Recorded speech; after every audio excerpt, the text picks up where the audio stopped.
So I quit. I moved to a company that I realized that I always want to do historical documentaries. That's my dream. And nothing else really turns me on. And one company offered me to co-direct TV series that was very similar to the TV series that you probably know, Narcos. It was like 7 years ago, but 5 years ago. They offered me that. I was like, wow, okay, that's a great, great chance of my life. And then they went bankrupt. I landed on the street, seeing my furniture being. I was living in Manhattan, a beautiful apartment. I saw like kids taking my books from the front of my apartment. I spent one night in the park, and then my friends helped me out, and I was living for a few months in a Puerto Rican ghetto. I have 2 shadows on my street, and I know I'm down. I cannot be any louder. I was broke, and I couldn't afford anything. And when you cannot afford anything, what can you do? You can still write and read. So I decided I would write and read. So yeah, sometimes there were shootings in the background, or I had like 2 people dead in front of my flat. But that was okay. I was still writing and reading.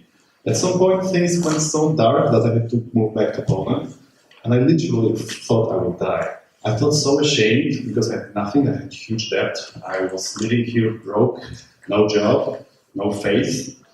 And I was ashamed to tell to my parents, to tell to my friends that I failed. I was creative director on Broadway. It happened to me. And one night, I was falling asleep. And that was one of the weirdest experiences of my life. I think that was my mind projection, because the lady called Death came to my apartment. And she leaned to me, touched me on my shoulder, smiled. And I thought she just saying, everything will be fine, man. You will not die yet. So what I was doing, I was still writing and reading, and I realized I want to work on the project of the Second World War. And I think this is the last moment to interview all the Polish veterans of war, because they will die very soon. So with huge debt, still I was borrowing more money, which was very smart, to interview them. And yes, I did it. But they're all dead right now. It was 3 years ago. So I interviewed them, I wrote the script for a TV series about Second World War. Yeah, but I don't know really the industry, so I just wrote it and that's it. And at some point someone found me. And I don't know if you heard about the Museum of the Second World War in Gdańsk. Anyone been there already? So someone heard about me doing this war stuff, and they invited me to work on the Museum of the Second War. I created all the 120 films in the museum. It was a horrible experience in terms of emotions, but amazing experience in terms of learning how to work on documentaries. And after that, someone heard about me, and I got invited for projects for Discovery Channel and Canal Plus that I'm working right now. And what's the conclusion of this story? Like, it took me 19 years to get from one point to another.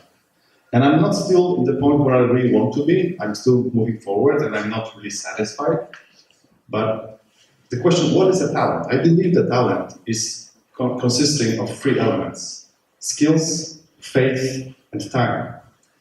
It took 6 years for my friend to go from outskirts, from the poorest neighborhood of Legionowo, actually not in Warsaw, to move to New Zealand and work for Peter Jackson. It took me 19 years to not achieve my goal, to be on the right track. And I know, we are all we all want to be loved and needed. The worst feeling that we can have is when you're feeling alone, and you feel that the world doesn't need you. So on my way, I met like maybe 4 people that helped me. The world didn't help me, but these 4 people helped me. So I just want to tell you that there are some people who will help you, even if you feel sometimes, if you feel down. Probably this is the lecture for those people who may be down one day and will feel, okay, I remember this guy, he had worse. And I want to read you one quote. There's a book of Christopher Vogler called The Writer's Journey. I do recommend this book to read. So, my understanding of the shadow archetype continues to evolve. Shadow is a force that accumulates when you fail to honor your gifts, fail to follow the call of your muses, or fail to live up to your principles and ideals. Shadow has a great and subtle power of operating on deep levels to communicate with you, perhaps sabotaging your efforts, upsetting your balance, until you realize the message these events bring. That you must express your creativity, that you must express your true nature, or you will die. Thank you.